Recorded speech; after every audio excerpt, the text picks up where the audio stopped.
Seguimos con esta serie resumen del conflicto de los siglos. Gracias por acompañarme.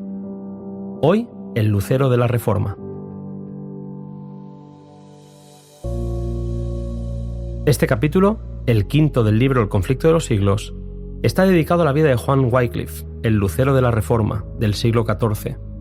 Fue un hombre erudito formado en los campos de la filosofía escolástica, los cánones de la Iglesia y el derecho civil.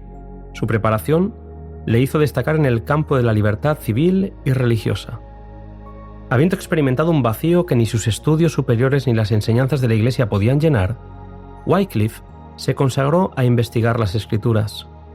En ellas encontró lo que antes había buscado en vano, y se entregó al servicio de Cristo y resolvió proclamar las verdades que él había descubierto. Cuanto más claramente discernía los errores del papado, tanto más fervientemente presentaba las enseñanzas de la Biblia. La Iglesia no tardaría en llenarse de ira al ver que las claras verdades del Evangelio presentadas por el Reformador eran acogidas con gozo por las multitudes. Abundaban en Inglaterra religiosos dedicados a la mendicidad, personas que vivían de la caridad y que se ganaban la vida a costa de sus servicios a favor de la Iglesia romana. Eran conocidos como frailes mendicantes, y eran tantos que la economía de Inglaterra se veía afectada por su actividad.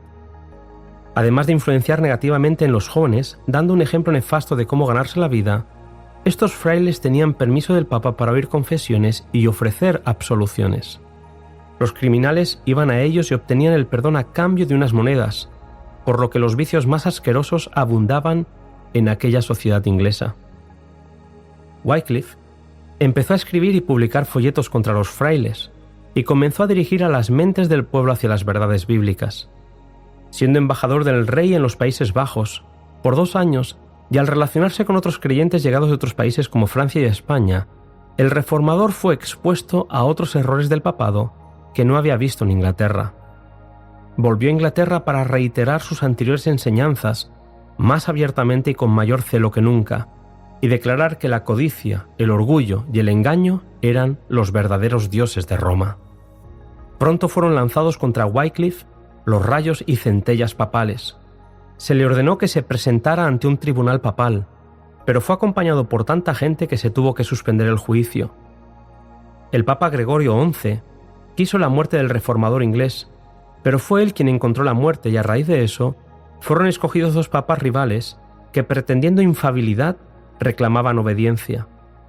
Esta lucha de poder debilitó al papado y Wycliffe pudo descansar por algún tiempo.